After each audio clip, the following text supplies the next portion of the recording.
Hello students, last time हमने पढ़ा था कूलम्स लॉ इन इलेक्ट्रोस्टैटिक। आज हम उसमें हमने स्केलर फॉर्म की थी कूलम्स लॉ इन इलेक्ट्रोस्टैटिक में। आज हम करने जा रहे हैं वेक्टर फॉर्म कूलम्स लॉ इन इलेक्ट्रोस्टैटिक।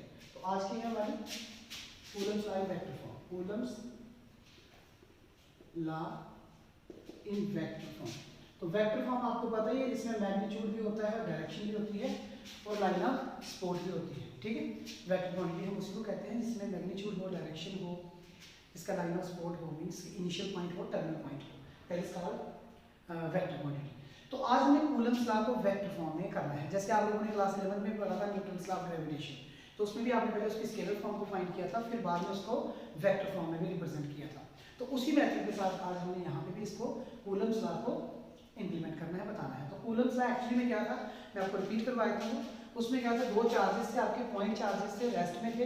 उन दोनों के बीच में जो फोर्स ऑफ अट्रैक्शन थी वो ऑलवेज डायरेक्टली प्रोपोर्शनल होती है product of the charges and inversely proportional to the square of the distance between them, that is called Coulomb's law. ठीक है, और उसकी मैंने एक स्केलर फॉर्म करवाई थी। स्केलर फॉर्म में मैंने आपको बताया था F is always equal to 9 × 10⁹ Q1 Q2 upon R square. तो ये इसकी स्केलर फॉर्म थी। ये हमने कल का हमारा लेक्चर था।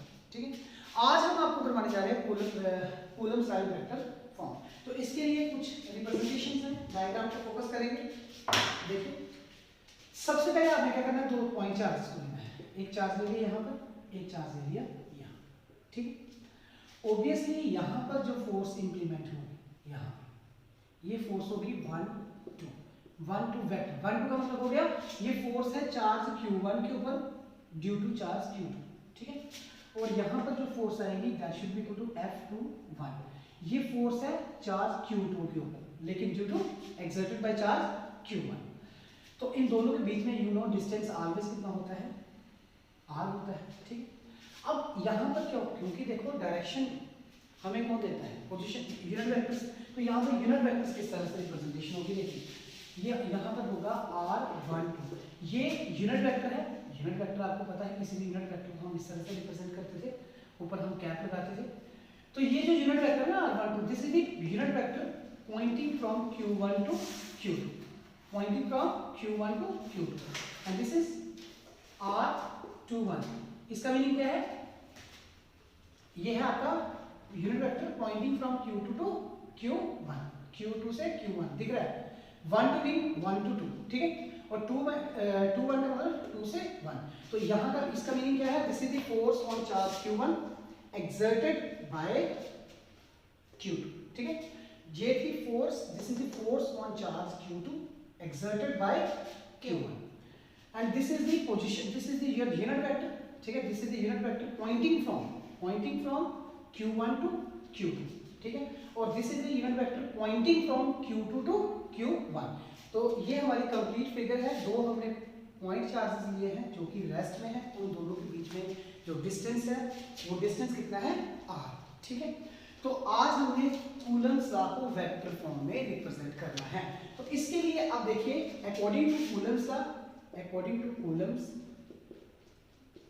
लॉ, कूलम्स लॉ हमें क्या कहता है, हमें कहता है कि जो F1, अगर मैं 1 2 का मीनिंग लिखूं तो 1 2 का मीनिंग देखिए क्या है, क्लियर है, 1/4πε0। ये तो आएगा ही आएगा, क्योंकि बात किसमें हो रही है, ये हमने चार्जेस कहाँ लिए हैं, एयर में, वैक्यूम में। और अगर वैक्यूम में लिए हैं तो डायरेक्टली कांस्टेंट की वैल्यू कितनी होगी, 1, क्योंकि आप लोगों को बताया था मैंने कि ये होता है वैक्यूम के लिए, एयर के लिए, और इसकी वैल्यू फिक्स होती है 8.85 × 10⁻12 कूलम स्क्वायर पर न्यूटन मीटर स्क्वायर। लेकिन इसकी वैल्यू मैंने अगर एयर के लिए गिवन, ये किसके लिए था, फॉर एयर ओनली। ठीक है, तो इसकी डायरेक्टली कांस्टेंट की वैल्यू कितनी होती है, 1।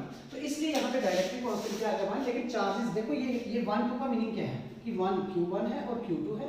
डिस्टेंस क्या है, डिस्टेंस इन दोनों के बीच में मुझे पता है कि डिस्टेंस क्या है, R का स्क्वायर है। लेकिन अब 1 2 को, जो यहाँ पर फोर्स 1 2 है, इसको कौन सा यूनिट वेक्टर रिप्रेजेंट कर रहा है, मतलब कि इसकी डायरेक्शन में घूमना। देखिए क्या है, अगर इस डायरेक्शन में घूमना है R21, तो यहाँ पे यूज होगा R21, क्योंकि हम वेक्टर फॉर्म में लिख रहे हैं। तो हमें इसका, क्योंकि यूनिट वेक्टर को आप लोगों ने बताया, आप लोगों ने देखा होगा कि यूनिट वेक्टर का कंसेप्ट आप लोगों को 11th में बताया गया। यूनिट वेक्टर क्या होता है, इसका मैग्नीट्यूड 1 होता है और always it will gives direction to the given vector. जो गिवन वेक्टर होगा उसको डायरेक्शन देगा। तो डायरेक्शन इसकी डायरेक्शन में कौन है ये, तो इसलिए हमने यहाँ पे यूनिट वेक्टर क्या लगाया r21, क्योंकि 1 2 की डायरेक्शन में कौन था r21, तो इसको हम रखेंगे फर्स्ट वेक्टर, ठीक है ना। और मैं क्लियर कर देता हूँ, बात को याद रखना हमेशा, this will be the force on charge q1 exerted by charge q2 and this is the force on charge q2 exerted by charge q1. This is the unit vector pointing from, this is the unit vector pointing from q1 to q2 and this is the unit vector pointing from q2 to q1 and इन दोनों के बीच में जो point charge है, उन दोनों के बीच में जो डिस्टेंस है वो कितना है r। अब लिखेंगे आल्सो, अब अगर हम यहाँ पर लिखेंगे लेट भी हम लिखते हैं F21, तो F21 according to Coulomb's law क्या आएगा 1/4π0, क्लियर है क्योंकि बात में केयर की हो रही है। तो यहाँ पर आएगा Q1 Q2 upon r square, distance का स्क्वायर। लेकिन देखिए F21 जो फोर्स है हमारे पास, उसको उस वहां पर यूनिट वेक्टर उसके डायरेक्शन में कौन सा यूनिट वेक्टर है, तो वो हमें बहुत क्लियर दिख रहा है दिस वन, तो इसलिए यहाँ पर क्या आएगा r12। सो ये आ गया हमारे पास इक्वेशन सेकंड। बट आप लोगों को क्लियर होना चाहिए एज पर फिगर कि r12 और r21 दोनों इक्वल है बट डायरेक्शन ऑपोजिट है, इसलिए हम r12 को लिखेंगे नेगेटिव ऑफ r21। अब नेगेटिव क्यों आया, क्योंकि they are equal and opposite, so why we are going to take negative sign here, ठीक है। अब हम यहाँ पे वैल्यू पुट करेंगे, r12 की जगह वैल्यू पुट करेंगे, पुट इन सेकंड विगर। अब हम इसको सेकंड में पुट करेंगे, जब हम सेकंड में पुट करेंगे ना तो देखिए क्या आएगा, सो हमारे पास मिलेगा F21, F21 क्या मिला हमें 1/4π q1 q2 r स्क्वायर। तो बच्चों r12 की जगह आज हमें क्या चाहिए, क्या मिल गया माइनस ऑफ r21, तो हम ये माइनस को बाहर लाएंगे 1/4π q1 q2 r स्क्वायर, यहाँ पे r21, तो यहाँ पे F21 की हमें ये वैल्यू मिली। लेकिन अगर आप ध्यान से देखो इक्वेशन फर्स्ट को, अभी तो हमने यहाँ से मिटा दी है, आप चेक करिए इक्वेशन फर्स्ट में, ये हमारी इक्वेशन फर्स्ट है, तो using equation first we have, जब हमने देखा तो ये वैल्यू किसकी थी, ये वैल्यू थी माइनस ऑफ F12, तो यहाँ पे क्या था 21, तो यहाँ पे देखिए फोर्सेस भी क्या आ गई इक्वल एंड ऑपोजिट आ गई। तो इसमें ये तो ये था which is Coulomb's law in vector form, लेकिन मेरे Coulomb's law in vector form, तो इसमें आप लोगों को ध्यान रखना है, यहाँ पे हमें कुछ रियलाइजेशन होती है Newton third law of motion. Newton third law of motion क्या कहता है, वो every action there is always equal and opposite reaction, तो यहाँ पे भी क्या है बिल्कुल सेम है, equal and opposite forces are acting, ठीक है acting. So this is the Coulomb's law in vector form. Now next हमारा जो टॉपिक है वो है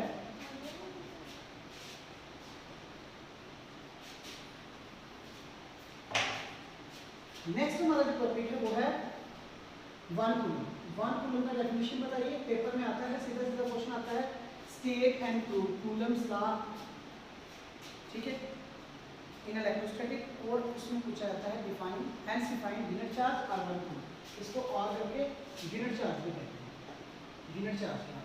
सो देखो इसमें आपने हमेशा याद रखना है, सिर्फ आप लोगों को इतना तो पता ही है कि कूलम्स लॉ स्केलर फॉर्म में क्या होता है, K Q1 Q2 upon R square, ठीक। इस K की वैल्यू आपके पास थी कितनी थी, वो थी value 9 × 10⁹ Q1 Q2 upon R square, ठीक। और अगर यहाँ पर Q1 की वैल्यू Q2 की वैल्यू कितनी आ गई 1 को लगा दें, ठीक है, और डिस्टेंस कितना आ गया, डिस्टेंस आ गया 1 मीटर, तो देन आप क्या लिखोगे, फोर्स लिखोगे 9 × 10⁹, ठीक है, 1 × 1 अपॉन 1 का स्क्वायर, तो यहाँ से फोर्स कितनी मिल जाएगी 9 × 10⁹ न्यूटन। सो नेक्स्ट इसका डेफिनेशन अभी जो हमने सिखाया है, आपको बताया कि वहाँ पर क्या हुआ है कि आपने दो चार्जेस को कहाँ पे रखा है, दो चार्जेस जो 1 कूलम के चार्जेस हैं उनको डिस्टेंस 1 मीटर की दूरी पे रखा है, तो वहाँ पर फोर्स कितनी आई है 9 × 10⁹ न्यूटन। तो इसलिए यहाँ पे बताया गया डेफिनेशन क्या है, 1 कूलम में भी defined as that charge which when placed in air at a distance of 1 meter from equal and similar unit charges repel it with a force of 9 into 10 per 9 newtons. So this is the definition of your 1 coulomb.